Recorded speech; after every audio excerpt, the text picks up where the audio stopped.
하늘에 계신 우리 아버지, 아버지의 이름을 거룩하게 하시며 아버지의 나라가 오게 하시며 아버지의 뜻이 하늘에서와 같이 땅에서도 이루어지게 하소서. 오늘 우리에게 일용할 양식을 주시고 우리가 우리에게 잘못한 사람을 용서하여 준 것 같이 우리 죄를 용서하여 주시고 우리를 시험에 빠지지 않게 하시고 악에서 구하소서. 나라와 권능과 영광이 영원히 아버지의 것입니다. 아멘.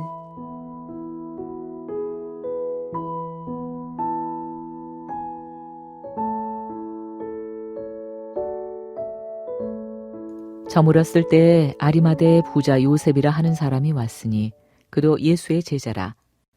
빌라도에게 가서 예수의 시체를 달라 하니 이에 빌라도가 내주라 명령하거늘 요셉이 시체를 가져다가 깨끗한 세마포로 싸서 바위 속에 판 자기 새 무덤에 넣어두고 큰 돌을 굴려 무덤 문에 놓고 가니 거기 막달라 마리아와 다른 마리아가 무덤을 향하여 앉았더라.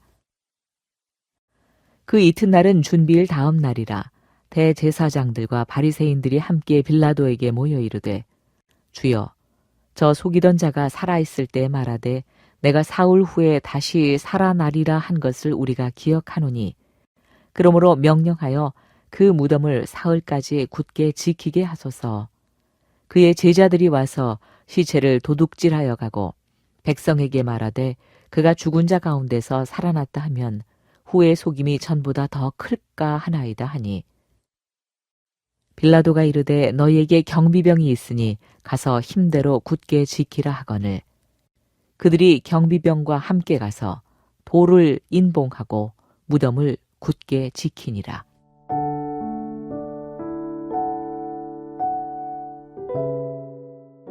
우리는 그리스도와 십자가를 묵상하면서 사순절을 보내고 있습니다. 고난주간을 보내면서 더 깊은 묵상으로 나아가고 있고요. 어제는 예수께서 십자가에 달리신 성금요일이었습니다. 신앙생활을 오래 해오시면서 헤아릴 수 없이 많은 사순절과 고난주간과 성금요일을 지나오셨을 텐데요. 그 많은 시간들을 통해서 어떤 것을 묵상하셨고 무엇을 결단하셨고 또 얼마만큼 변화되셨습니까? 예수께서 인간이 되심을 마다하지 않으시고 배신당하시고 십자가에 달려 죽으시는 것까지도 다 감당하시면서 우리를 위해 죽으셨습니다. 그것을 통해서 이루고자 하시는 우리를 향하신 기대가 있었기 때문입니다. 우리 모두가 하나님 나라를 이루면서 사는 그리스도인, 주님의 참 제자가 되어가기를 바라셨던 것이죠. 그러면 수많은 사순절과 고난주간과 성금요일을 보내오시면서 우리는 점점 더 하나님 나라를 사는 사람으로 자라가야 하는 것입니다. 점점 더 참 제자의 삶의 모습을 갖춰가야 하는 것이죠. 그런데 지금 나는 어디까지 왔는가? 오늘 본문은 세 부류의 사람이 나옵니다. 요셉, 두 여인, 대제사장과 바리새인들입니다. 이들의 모습을 통해서 성경은 우리의 신앙 상태에 질문을 던집니다. 나는 하나님 나라를 사는 사람으로 잘 자라가고 있는가? 나는 참 제자의 삶을 잘 살아내고 있는가? 말씀이 던지는 질문 앞에 우리를 돌아보면서 하나님의 나라를 사는 자로, 참 제자로 오늘을 살아보시기를 바랍니다. 본문에 가장 먼저 등장하는 사람은 요셉입니다. 성경은 요셉을 부자라고 설명합니다. 다른 성경에서는 그를 사내들인 공회의 회원이라고 설명합니다. 사내들인 공회는 유대의 최고의 의결 기구였는데요. 그 안에서 재판도 가능했었습니다. 지금으로 따져보자면 국회와 법원을 합친 것과 같은 권력의 중심이었죠. 막강한 권력이 주어지는 자리에 앉기 위해서는 가문이 좋아야 했고 부자여야 했을 겁니다. 또 그렇게 잡은 권력이 이전보다 더 많은 부를 가져다 줬을 겁니다. 그러니까 요셉은 예수님이 없어도 얼마든지 잘 먹고 잘 살 수 있는 힘 있는 부자였다는 것이죠. 그런데 그 요셉이 예수의 죽음 앞에서 빌라도 앞으로 나아갑니다. 그리고 예수님의 시체를 내어주라고 요청합니다. 당시에는 로마가 유대 땅을 식민 통치하고 있었거든요. 그리고 빌라도는 유대 땅을 통치하는 총독이었습니다. 아무리 요셉이 사내들인 공회원이고 부자였다고 해도 빌라도 앞에 나가서 이런 것을 요청하기에는 부담스러운 거죠. 더군다나 예수님은 정치범으로 몰려서 로마법으로 십자가형을 받았습니다. 그런 예수님의 시체를 나에게 달라 이렇게 요청하는 게 쉬운 일이 아닌 것이죠. 예수님이 살아계실 때 예수님께 충성하기는 그래도 상대적으로 쉬운 일입니다. 예수님의 권위도 있고 그분이 행하시는 놀라운 일이 있잖아요. 그렇게 영원할 것 같았던 분이 로마의 사형틀에 달려서 돌아가셨습니다. 그리고 예수님은 더 이상 아무 말씀도 못하시는 시체의 상태로 있습니다. 시체 앞에서도 충성하기는 어려운 일이에요. 예수님이 잡히시자마자 각자 자기 살 길을 찾아서 도망했던 그 제자들을 한번 생각해 보시면 이해가 됩니다. 다른 제자들은 예수님이 잡히시기만 해도 다 도망을 갔는데 요셉은 이미 죽으신 예수님 앞에 한결같은 마음으로 서 있습니다. 누가복음에 가서 보시면 예수님을 하나님 나라를 기다리며 사는 자 이렇게 설명을 합니다. 하나님의 사람답게 오늘을 살아가는 자라는 의미입니다. 그가 어떤 내용으로 하나님의 사람답게 하루하루를 살았는지를 알 수 있는 대목이 있습니다. 누가복음 23장에서는 요셉이 공회에서 예수님을 처형시키자는 결의를 할 때 끝까지 그것을 반대했던 자라고 설명합니다. 사내들인 공회의 의원으로서 모두가 그렇게 하자고 하는 문제를 끝까지 반대하고 나선다는 건 어려운 일입니다. 더군다나 당시 공공의 적과 같이 느껴졌던 예수님을 향해서 그렇게 막아선다는 것은 어려운 일이죠. 그런데 요셉은 어떻게 그렇게 할 수 있었을까요? 오늘 읽은 본문 57절 끝부분 가서 보시면 그도 예수님을 따라 살고자 하는 예수님의 제자였기 때문에 그렇습니다. 성경은 요셉의 모습을 통해서 우리에게 질문을 던져줍니다. 당신은 당신의 삶의 현장, 바로 거기에서 예수님을 따라 살아갈 용기가 있는가? 모든 삶의 순간, 바로 거기에서 예수님의 제자로 살아갈 담력이 있는가? 요셉을 한번 보세요. 예수님을 따라 살아가기가 얼마나 불리합니까? 사내들인 공회원이잖아요. 기득권층입니다. 이 시대의 대부분의 기득권층들은 예수님이라는 전혀 새로운 인물을 경계했고 거부했습니다. 기득권층들은 사회가 원래 그래왔던 그대로 앞으로도 흘러가는 것을 바라지 않겠습니까? 그래야 계속 지금처럼 권력을 누리면서 살 수 있으니까 그렇게 생각합니다. 그러나 하나님 나라는 이제까지의 흐름을 정면으로 거스르는 나라입니다. 예수께서 그 나라를 선포하시고 계세요. 힘을 가졌고 또 그 힘을 계속 유지하고 싶어하는 사람들은 누구도 그런 예수님을 좋아할 수가 없는 겁니다. 그런 예수님이 말하는 하나님의 나라를 원하지 않는 거예요. 그런 와중에 요셉은 예수님을 따라 살아가는 제자로 삽니다. 그는 부자였잖아요. 당시에 예수님을 따라 살아간다는 것은 비주류들이나 하는 행동이었습니다. 사회적으로 차별받던 가난한 자들, 이방인들, 과부들, 병자들, 그러니까 뭐라도 붙잡아야 자신의 처지가 바뀌는 사람들, 누구라도 좀 쫓아가 봐야 내 상태가 고쳐질 수 있을 거라는 기대를 하는 사람들, 이런 사람들이나 예수님 앞으로 나아왔던 거죠. 그런데 부자의 주류의 삶을 살아왔던 요셉이, 그러니까 무엇을 붙잡을 필요도 없고 누구를 쫓아가야 할 필요도 없는 그 요셉이 예수님을 따라 살아가고자 합니다. 자신의 상황에 상관없이 그는 하나님 나라를 살아가는 예수의 제자로 살고 있었기 때문입니다. 성경의 질문을 우리 스스로에게 던져보아야 합니다. 나는 나의 삶의 현장에서 예수를 따라 살아가려고 하는가? 사내들인 공회 안에서도 예수를 끝까지 따라 살아가려고 했던 요셉과 같이 내 생업과 연결된 그 환경 속에서 나는 예수를 따라 살아가고 있는가? 예수의 시체 앞에서도 그것을 내어주라고 빌라도에게 끝까지 나아갔던 요셉과 같이 예수를 따르는 것이 오히려 나에게 해가 될지도 모르는 그런 상황 속에서도 나는 예수를 따라 살아갈 수 있는가? 모든 순간에 예수님의 제자다운 삶을 살아갈 그 용기가 나에게 있느냐고 성경은 우리에게 질문합니다. 우리의 사순절은 여기에 답을 해나가는 날들이어야 합니다. 모든 순간에 예수님을 따라갈 줄 아는 그 용기 있는 믿음을 가진 자로 살아가 보시기를 바랍니다.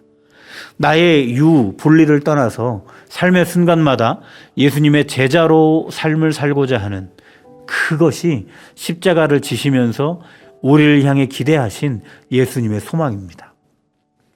그 다음에 나오는 부류는 두 여인입니다. 본문은 막달라 마리아와 다른 마리아라고 그 여인을 소개합니다.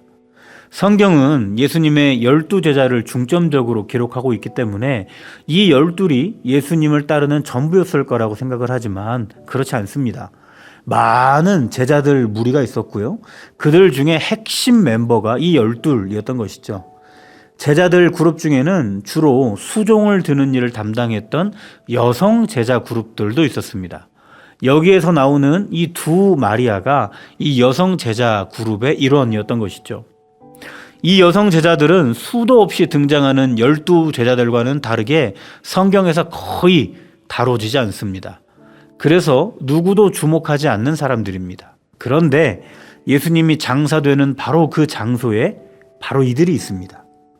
비중 있던 제자들은 한 사람도 남김없이 도망쳐버렸고 누구도 주목하지 않던 이 여성들만 예수님이 장사되는 그 현장까지 함께 하고 있는 겁니다. 그리고 예수님의 부활을 가장 먼저 목격하게 되는 영광을 누리게 되는 것이죠. 성경은 이 두 여성의 모습을 통해서 우리에게 질문을 던집니다. 당신은 주목받지 않아도 예수님을 따라가는 제자의 삶을 살 수 있겠는가? 예수님의 12제자들의 삶은 힘겨웠을까요? 아니면 살만했을까요?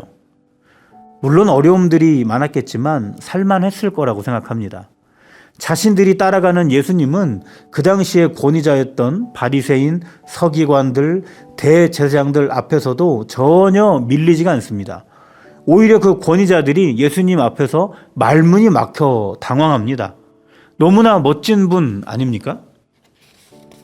안 못 보는 사람들도 예수님이 고쳐주시고 오랜 시간 병으로 고통받던 자들도 예수님이 고쳐주시더니 이제는 죽은 자도 살리시고 수천 명의 사람들을 배불리 먹이시다가 물 위로 걸어가시기도 하십니다.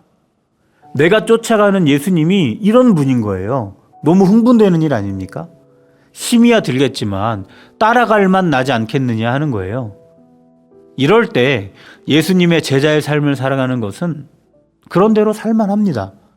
그런데 이제 눈앞에 그 역동적이었던 예수님은 없습니다. 그 권위와 그 능력과 말할 수 없이 탁월했던 예수님은 지금 시체로 누워 계십니다. 그런데도 계속 제자의 삶을 살아갈 수 있겠느냐고 성경은 우리에게 질문하는 거예요. 아무것도 얻을 게 없어 보이는데 그래도 예수님의 제자의 길을 걸어갈 수 있겠느냐? 성경은 두 여인의 모습을 통해서 우리에게 그 질문을 합니다. 주목받지 않는 상황에서도 여전히 주님의 제자로 살아갈 수 있겠는가? 12 제자들은 예수님의 카리스마를 따라서 화려한 제자 생활을 했을지 몰라도 이 여성 제자 그룹은 묵묵히 보이지 않는 곳에서 예수님을 따라갔습니다. 누구도 주목하지 않아도 예수께서 그리스도이심을 믿었기 때문에 그분을 따라 사는 것을 마다하지 않았습니다.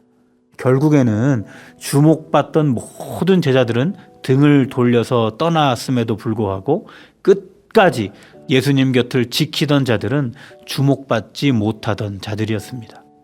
그렇게 묵묵히 예수님을 따라 살 때 예수 부활을 가장 먼저 목격하는 은혜를 얻을 수가 있는 것이죠. 우리의 사순절은 주목받으며 예수님을 따라가려고 했던 내 지난 인생을 마치고 이제는 진리이신 그리스도를 온전히 따라 살기로 다짐하는 그런 결단의 날들이어야 합니다. 전혀 주목받지 못해도 삶 속에서 묵묵히 예수님을 따라갈 줄 아는 용기 있는 믿음을 가진 자로 살아가시기를 바랍니다. 그것이 십자가를 지시면서 우리를 향해 기대하신 예수님의 소망입니다. 세 번째 부류는 대제사장들과 바리새인들입니다. 유대 사회의 종교 지도자들, 아주 강한 권위를 가진 기득권층들이었습니다. 이들이 모여서 빌라도의 관정에 들어갔다고 말합니다. 이날은 안식일이었기 때문에 대제사장과 바리새인들이 회의를 하듯이 모여 있을 수가 없었습니다. 이방인인 빌라도의 관정으로 들어가는 것도 부정한 일이었어요. 율법으로 불법인 일을 왜 이들은 했을까요? 무서웠기 때문에 그렇습니다. 65절 끝부분에 보시면 이들이 빌라도를 찾아가서 요청한 것이 있어요. 예수님의 무덤을 굳게 지켜주세요, 이겁니다. 큰 돌이 무덤을 막고 있는데 그 돌 절대 움직이지 못하도록 임봉을 해달라고 요청하는 것이죠. 로마의 군사들이 당신에게 있으니 그 군사들도 무덤으로 보내서 철통같이 무덤을 지켜달라고 요청합니다. 이들이 안식일에 서로 모여서 빌라도의 관정에까지 갈 만큼 두려웠던 이유가 있습니다. 63절 끝부분에서 말하는 것처럼 예수께서 사흘 후에 다시 살아난다고 하신 것을 똑똑하게 기억하고 있기 때문입니다. 예수님의 부활을 아주 명확하게 기억하고 있었기 때문에 예수님이 잡히시고 십자가에 달려 돌아가시고 무덤에 들어가 장사를 지내신 시점에도 여전히 두려웠던 겁니다. 제자들은 예수님께서 잡히시자마자 예수 부활의 말씀을 완전히 잊어버리고 도망했지만 오히려 대제사장들과 바리새인들은 예수 부활의 말씀을 똑똑히 기억하고 있었던 겁니다. 성경은 이들의 모습을 보면서 우리에게 질문을 던집니다. 당신은 삶의 모든 순간에서 예수님의 죽으심과 부활하심을 기억하고 있는가? 날 위해 죽으셨음과 날 위해 다시 살아나셨음이 내가 사는 삶의 순간순간마다 기억되어서 영향을 미치고 있는가? 이것이죠. 하나님 나라를 살아간다는 것은, 예수님의 제자로 살아간다는 것은 매일매일 나의 삶 속에서 예수님의 죽으심과 부활하심이 기억되는 것입니다. 우리의 사순절은 매일매일 새롭게 주어지는 인생 속에서 날 위해 죽으신 예수님, 날 위해 다시 사신 예수님을 잊지 않고 기억하고 의식하고 살아가는 날들이어야 합니다. 모든 삶의 순간 속에서 그리스도의 죽으심과 부활하심을 기억하는 자로 살아보시기를 바랍니다. 그것이 십자가를 지시면서 우리를 향해 기대하신 예수님의 소망입니다. 우리 신앙의 현 주소는 어디입니까? 수많은 사순절과 고난주간 성금요일을 지내오시면서 우리는 하나님 나라를 살아가는 자 되어 살아가고 있습니까? 예수님의 제자의 삶을 사는 자 되어 살아가고 있습니까? 예수 그리스도와 십자가를 묵상하면서 내 삶의 모든 영역에서 예수님의 제자다운 삶을 살아가기로 결단하시는 우리들이 되기를 바랍니다.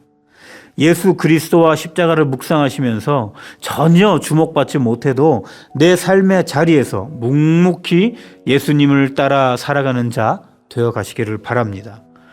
예수 그리스도와 십자가를 묵상하시면서 삶의 모든 순간순간마다 날 위해 죽으시고 날 위해 다시 사신 예수님을 잊지 않으시는 우리가 되기를 바랍니다.